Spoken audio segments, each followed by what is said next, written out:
Après un mois de manifestations, la victoire est proche. Tous attendent aujourd'hui la décision de la HCC sur la requête en déchéance. Demain, des coups de sifflet vont se faire entendre de partout, de midi à 13h. Comparé à l'année dernière, le nombre d'hospitalisations à l'HJRA au cours des fêtes de la Pentecôte a diminué. Dans la branche de l'urgence chirurgicale, il y a eu en tout 192 consultations, 46 personnes hospitalisées et 2 décès. Et scène de guerre en plein Marseille, hier un commando a tiré plusieurs rafales dans une cité. Les assaillants sont toujours recherchés.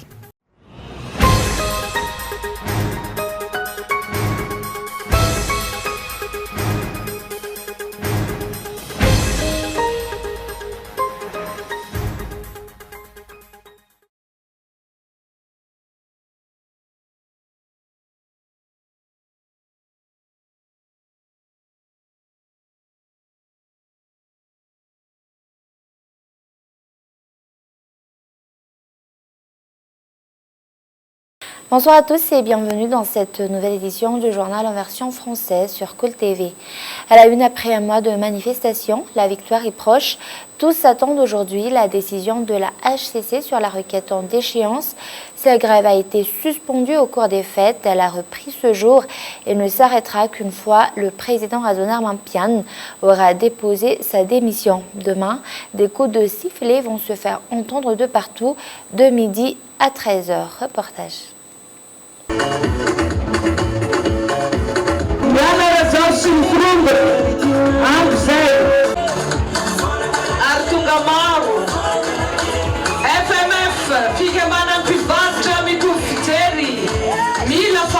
La manifestation dirigée par les 73 députés pour le changement a repris aujourd'hui. Comme d'habitude, c'est sur le parvis de l'hôtel de ville d'Analakil que les grévistes se sont donné rendez-vous. Le nombre des fonctionnaires se joignant à cette cause n'a de cesse d'augmenter.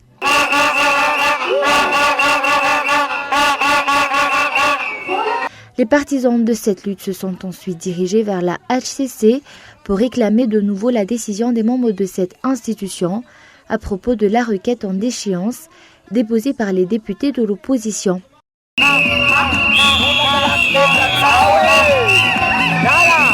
Cela fait un mois que les députés pour le changement mènent cette lutte, une lutte qui va se poursuivre jusqu'à ce que l'objectif soit atteint. Ce n'est pas par choix que nous poursuivons cette manifestation, c'est parce que d'une part, les dirigeants continuent de s'accrocher au pouvoir et d'autre part, la HCC ne s'est toujours pas prononcée sur la requête en déchéance. Si rien ne change au cours de la soirée, la grève va continuer demain. Nous nous donnerons rendez-vous au parvis de l'hôtel de ville d'Analakil pour ensuite nous rendre à la HCC. Nous avons commencé cette lutte et comptons la mener à terme. Demain, les manifestants invitent toute la population à donner des coups de sifflet de midi à 13h afin de démontrer leur rejet du régime HVM. Et le sit-in des grévistes mené par les députés pour le changement pour réclamer la démission du président de la République continue. Au cours de l'après-midi, ces manifestants se sont dirigés vers la HCC afin de réclamer une nouvelle fois sa décision concernant la requête en déchéance déposée. Reportage de Miantarangianev.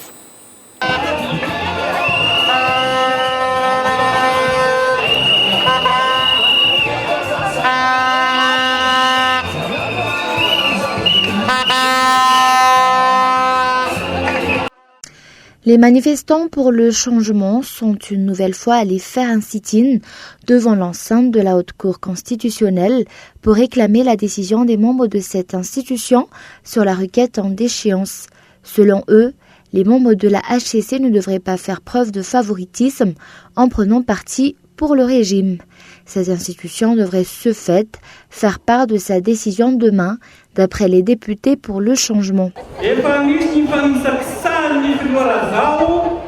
Le président Radzonar Mampian a violé à plusieurs reprises la Constitution. À cause de cela, nous avons déposé une requête en déchéance, espérant un changement. Il est temps que vous nous fassiez part de votre décision et cela doit se faire au plus tard demain. Les manifestants vont continuer à tenir un sit-in devant l'enceinte de la HCC jusqu'à ce que les membres de cette institution se décident à faire part de leur décision. Jusqu'ici, nous faisons confiance à votre sagesse, nous vous soutenons et sommes prêts à vous protéger. Mais si votre décision va à l'encontre de ce qui est juste, vous serez les seuls responsables des conséquences. Rappelez-vous que ce sont les habitants des 6 provinces qui soutiennent aujourd'hui cette requête. Nous viendrons ici tous les jours jusqu'à ce que vous vous soyez prononcés. Ainsi, le sit-in des députés pour le changement et de leurs partisans pour revendiquer la démission du président de la République va se poursuivre demain, puisque pour l'instant, la HCC ne s'est toujours pas prononcée.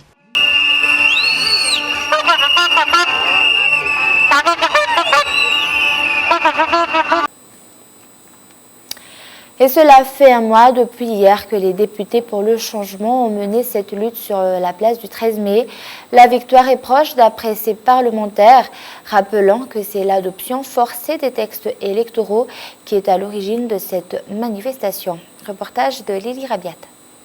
Menée depuis le 21 avril dernier, cela fait un mois depuis hier que la manifestation dirigée par les 73 députés pour le changement a débuté. Ce sont les députés issus du parti politique TIM, Mapar, Malagas Miarmieng, ainsi que des députés indépendants qui sont à l'origine de cette lutte. Si ce mouvement a commencé par une intention des députés de l'opposition de rapporter à la population des informations liées aux lois relatives aux élections au parvis de l'hôtel de ville d'Analakeli, après des pertes de vie humaines survenues suite aux coups de feu tirés par des agents de force de l'ordre, la manifestation s'est transformée en une grève ayant pour objectif la démission du président de la République et du gouvernement, requête qui s'étend actuellement jusque dans les provinces. De nombreuses violations de la Constitution ont amené les députés pour le changement à déposer une motion de déchéance contre le chef d'État auprès de la HCC. Les projets de loi relatifs aux élections élaborés par le gouvernement ont été la goutte d'eau de trop dans le vase. Des textes qui favorisent la fraude électorale et le parti du régime selon les députés de l'opposition. D'ailleurs, la HCC a dénoncé de nombreuses dispositions anticonstitutionnelles dans ses lois organiques. Tous attendent donc la décision de la HCC concernant cette requête en déchéance. Pour l'instant, la manifestation sur la place du 13 mai se poursuit. Mais également dans l'actualité de ce jour, 13 ans après la retraite du cardinal Armand Gaëtan Azaf-Njatanj, les catholiques à Madagascar ont un nouveau cardinal. Il s'agit de Monseigneur Désiré Tsaraz, un archevêque de Tuamasin. Cette nouvelle a été annoncée par le pape François dimanche dernier lors de la prière dominicale du Regina Coeli au Vatican. Et avant de passer aux actualités internationales, comparé à l'année dernière, le nombre d'hospitalisations à la JRA au cours des fêtes de la Pentecôte a diminué. Dans la branche de l'urgence chirurgicale, il y a eu en tout 192 consultations, 46 personnes hospitalisées et 2 décès. 60 cas d'accidents à responsabilité civile ont été dénombrés, ainsi que 18 accidents domestiques et 3 accidents de travail. Outre cela, 55 personnes ont été blessées suite à un accident de la circulation.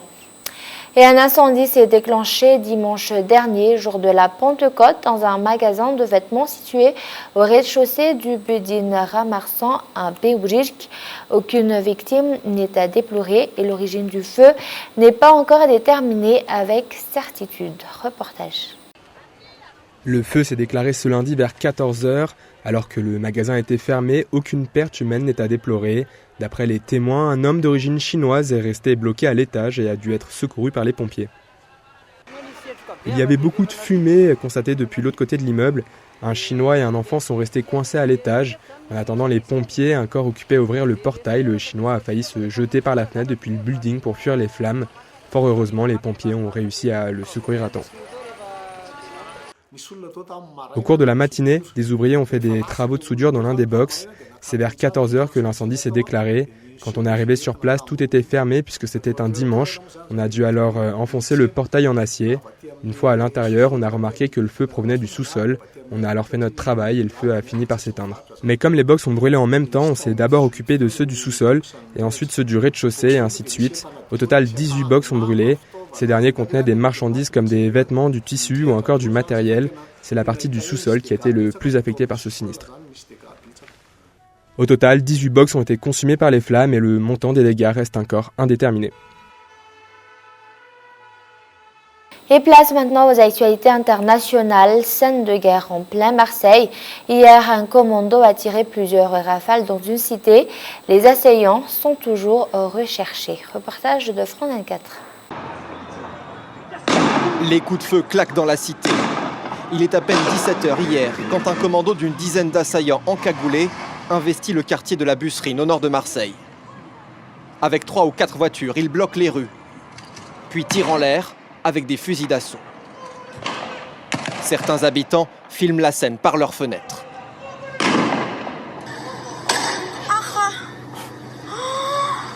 Je suis choquée là. La scène dure environ 5 minutes avant que les véhicules ne prennent la fuite. Les habitants sont sous le choc.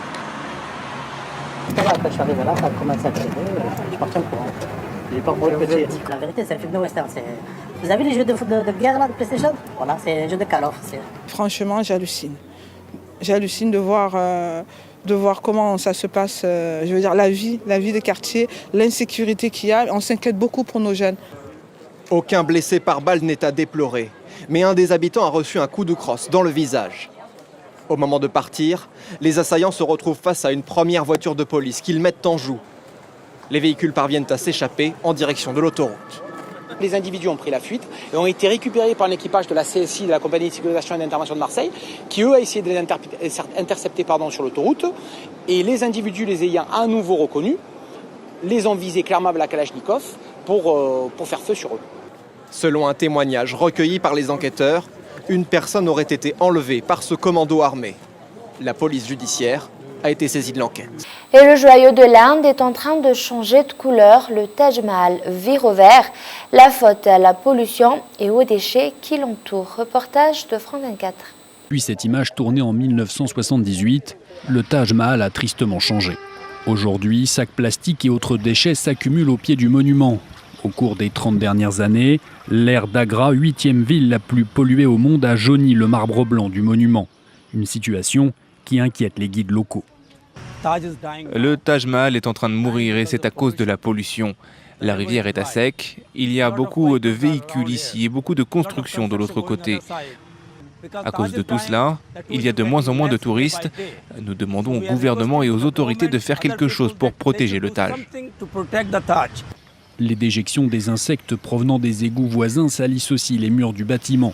Plus grave encore, l'assèchement de la rivière a déstabilisé les fondations du mausolée et a fait apparaître des fissures sur les murs. Chaque année, le Taj Mahal accueille près de 7 millions de touristes et les visiteurs s'inquiètent de cette pollution. J'espère qu'ils vont en prendre soin. Il doit être préservé. Le Taj Mahal est l'un des symboles de l'Inde. Je crois que la ville devrait être plus propre et que le gouvernement devrait s'en occuper, car c'est une honte. Face à cette situation, la Cour suprême indienne a été saisie. Elle pourrait obliger le gouvernement à prendre des mesures pour protéger le Taj Mahal. Et avant de se quitter, je vous rappelle les grands points de ce journal. Après un mois de manifestation, la victoire est proche. Tous attendent aujourd'hui la décision de la HCC sur la requête en déchéance. Demain, des coups de sifflet vont se faire entendre de partout de midi à 13h. Et comparé à l'année dernière, le nombre d'hospitalisations à l'HJRA au cours des fêtes de la Pentecôte a diminué.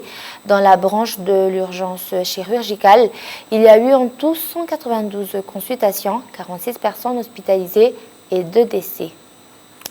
Et enfin, une scène de guerre en plein Marseille. Hier, un commando a tiré plusieurs rafales dans une cité. Les assaillants sont toujours recherchés. Et voilà, c'est la fin de ce journal. Merci de votre fidélité. Au revoir et bonne soirée à tous.